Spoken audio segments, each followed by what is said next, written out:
Millions of Americans are voting with their feet these days and fleeing states with excessive tax rates. Take a look at the staggering data from the Tax Foundation on New York, where we do this show every day. From 2000 to 2009, 3.4 million people moved elsewhere. Combined, they have annual earnings of some $119 billion. Yeah. Here's where it hurts. New York lost nearly $20 billion in revenue because of those tax rates. Cato's Dan Mitchell says higher taxes is a self-defeating strategy for states. Former White House economic advisor Jared Bernstein, on the other hand, says in many cases high taxes are needed. Good to see you both. Thank you so much for joining us. Thank you. Dan, you first. Why are higher taxes a big mistake for states? Well, because the geese with the golden eggs can fly across the border. We're seeing this with California as thousands of people move to zero-income tax states like Nevada. We see people in Ohio moving down to Florida. We see people in Massachusetts moving to New Hampshire. So it's not just New York, but basically any state, or for that matter, country, where the politicians are too greedy and are trying to penalize the wealth creators too harshly. They're going to lose out, and you're going to have these big Laffer curve effects because it's not only the taxpayers that move away, it's the taxable income that goes away. Jared, isn't this just simple numbers? I mean, if you tax people to death, they're going to leave, and then you lose all the tax revenue. Absolutely. No, I mean, look, if you tax people to death, I'm not as introduced an advocate of tax rates that are high. I think the point that I wanted to bring to the discussion is that what states are finding is that they can't cut their tax rates too low. They can't cut their tax rates to zero. The Laffer effects that Dan mentioned exist only in the heads of people like Dan and Arthur Laffer. They just haven't been found to be accurately measurable anywhere. If you cut taxes, you end up with less revenue. And what a lot of states are finding, Oklahoma just had a fascinating vote on this. Go to okpolicy.org if you want to read about it.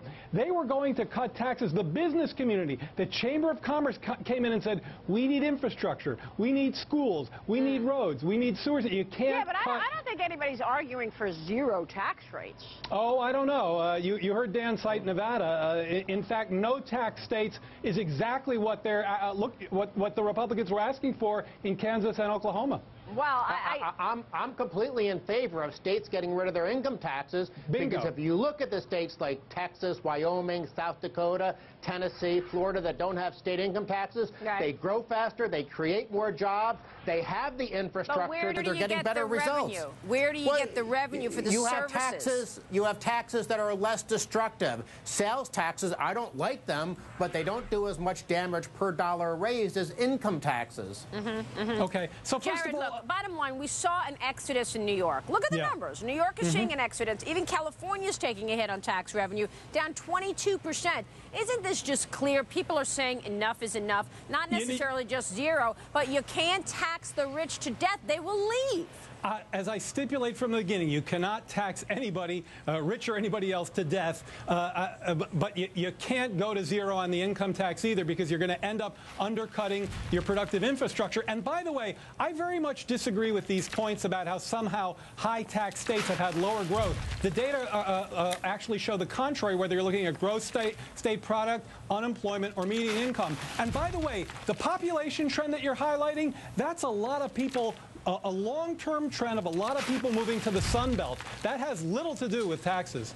But taxes are lower there. Wait a second. Are you saying, Jared, that people do not leave when they don't like the tax situation? Are you disputing the fact that we're seeing exoduses? No. Well, see, it's not a fact. I mean, I do agree with you that people who feel overtaxed will leave. What I'm disputing is the notion that all of these exits you're seeing from New York, from California, are exits that are generated by taxes. In fact, in some of these states, you have the exodus when taxes are going down.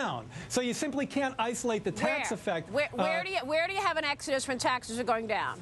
Massachusetts, New Jersey. Let me see. I think New Hampshire. Some of those states are actually shedding population. Governor Christie's trying to get a tax cut through right now. He's trying to cut taxes.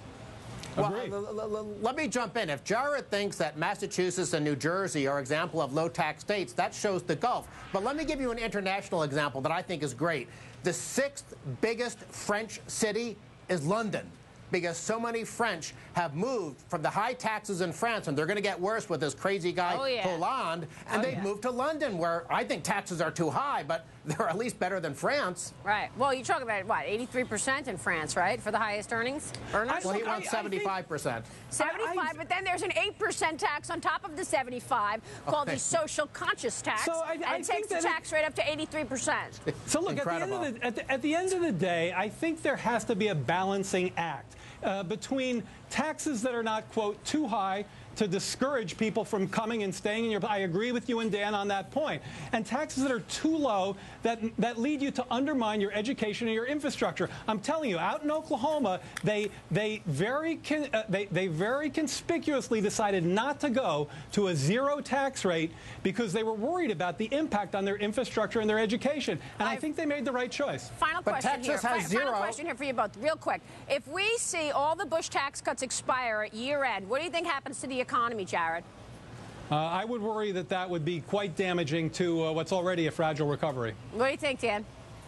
I guess we're going to all get along and have a big group hug here, because I agree a big giant tax increase at the end of the year is not good in the short run or the long run for the U.S. economy. We don't want to be France. No talk on that so far out of Washington. We'll see what happens. Big hug. Thank you, guys. We'll see you soon. Thank you, Maria. Appreciate it.